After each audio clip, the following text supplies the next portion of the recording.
Whilst Nintendo's ethos has always been to focus more on experience rather than technical prowess, Sony's mindset in the early 2000s was to develop a handheld with as high a tech spec as possible. And so, when PlayStation Portable went up against the Nintendo DS, the technical shortcomings of Nintendo's handheld were emphasized by the PSP's immense processing power and crystal clear screen. Alongside a bounty of excellent launch titles, Sony's PSP went on to sell millions, ushering in a new generation of gamers who could now take the AAA experience with them wherever they went. Chains of Olympus.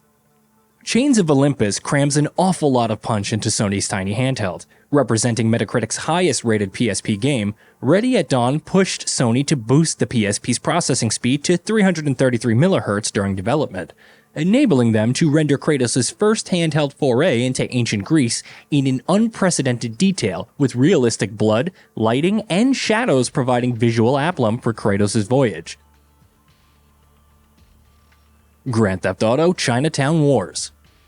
Set within the gritty streets of GTA 4's Liberty City, Chinatown Wars is a standalone story following young triad Huang Li, and it chronicles his desperate efforts to recover the stolen Yujian sword whilst embroiled in a bitter gangland feud.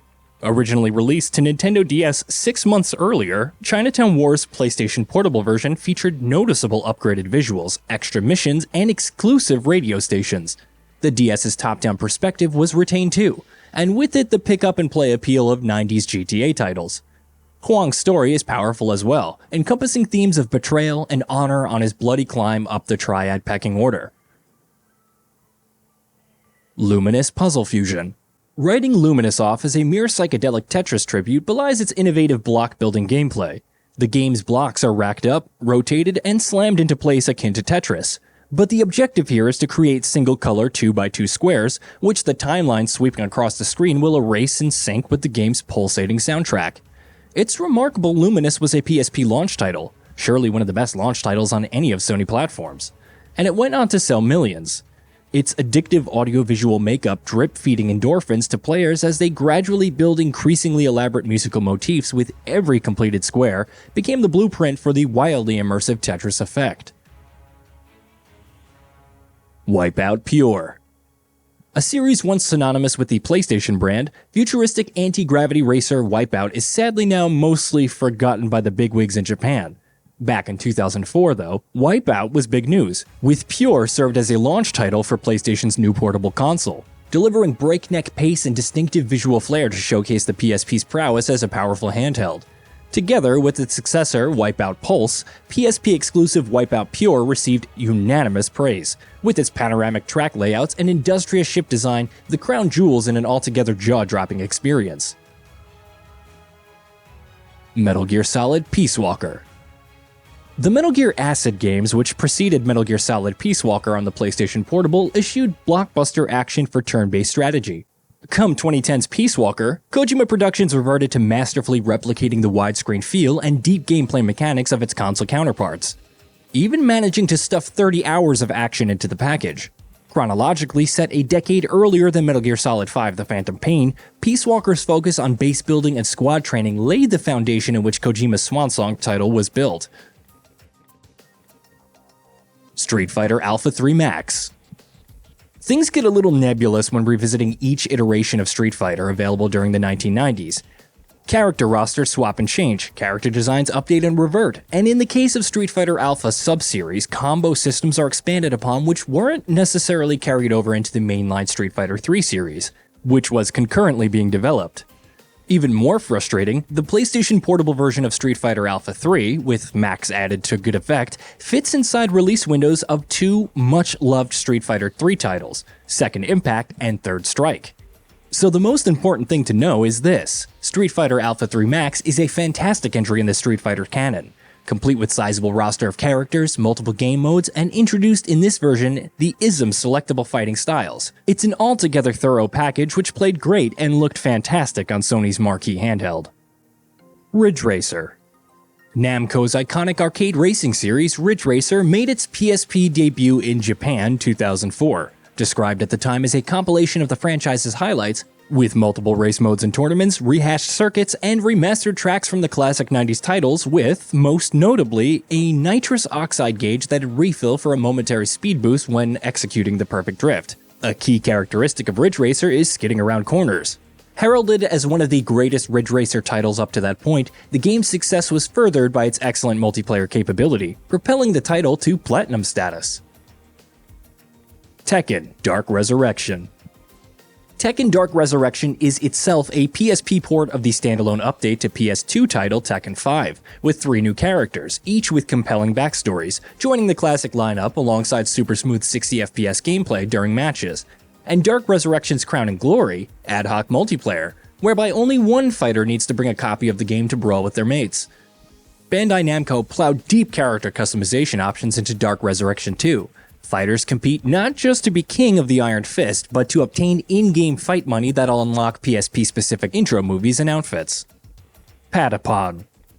For those unaware of Patapon, its quirks are somewhat difficult to describe. It's perhaps best thought of as a classic Lemming-style puzzler marching to the rhythm of a war drum.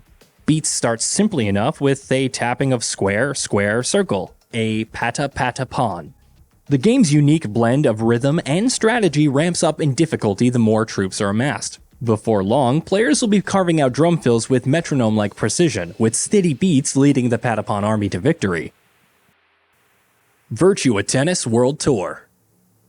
Virtua Tennis confidently straddles the line between sports simulation and arcade-style gameplay, traits more often seen in racing titles like Ridge Racer or Wipeout. And, like those aforementioned racers, Virtua Tennis World Tour felt right at home on Sony's handheld right from the first serve. Just like real-life tennis, there's the powerful elegance to player movement. The game serves up a remarkable range of shots in which to swiftly outwit your opponent as well, from slamming cross-court backhands to super slide drop shots. Loco Rico 2. With its welcoming cartoon style and trademark tiltable world, Loco Rico 2 is the perfect blend of easy to pick up but difficult to master, sometimes infuriating gameplay. Loco Rico's sequel perfected the formula established in the first game by bringing insanely catchy music into the mix. It's maddening, sure, but also super addictive. HalfMinute Hero.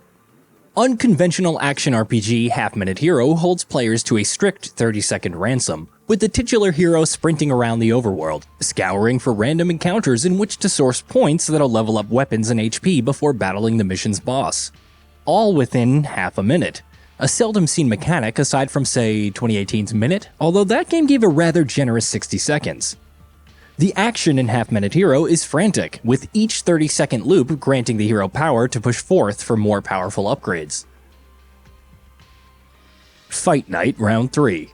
EA Sports' boxing franchise made its debut on the PlayStation Portable, and despite releasing the same window as its console counterparts, Fight Night Round 3 wasn't a straight-up console port. No, it's a version built from the ground up by EA Chicago. And counterintuitive controls aside, Round 3's PSP version is solid as a rock, with a handful of unique features to boot. Chief among them is the PSP-exclusive Rival Challenges mode, offering players the chance to recreate some of the most famous bouts in boxing history, either through replicating the true-to-life events or by revisiting history to their own narrative, with medals and money awarded for achieving specific goals. Motorstorm Arctic Edge.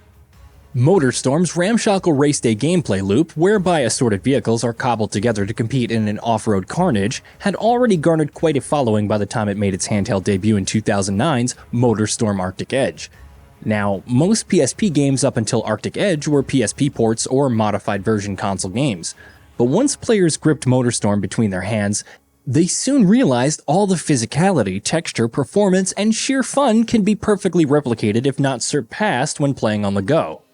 In short, Arctic Edge is a blast to play, with 20 frozen circuits which to go pummeling your opponent's vehicle. Def Jam Fight for New York, The Takeover. Def Jam Fight for New York is the hip-hop flavored console beat-em-up which came hot on the heels of its predecessor, Def Jam Vendetta. And with its glorious improvements on almost every gameplay mechanic, plus a raft of new characters, fighting moves, and venues, Fight for New York's PSP edition, The Takeover, bundles all of which made the console counterpart great, and stuffs it into Sony's handheld, with the added value bonus of ad hoc 1v1 multiplayer. Remarkably, for a fighting game of this era, the huge roster of 68 hip-hop stars and celebrities each boast unique fighting styles, with a thoughtful narrative underpinning the gritty street brawling action. Hey, did you know that we at Gaming Bolt upload new videos every day? Stick around, drop a like, hit that bell, subscribe, and let us know what kind of content you'd like to see in the future with a comment below.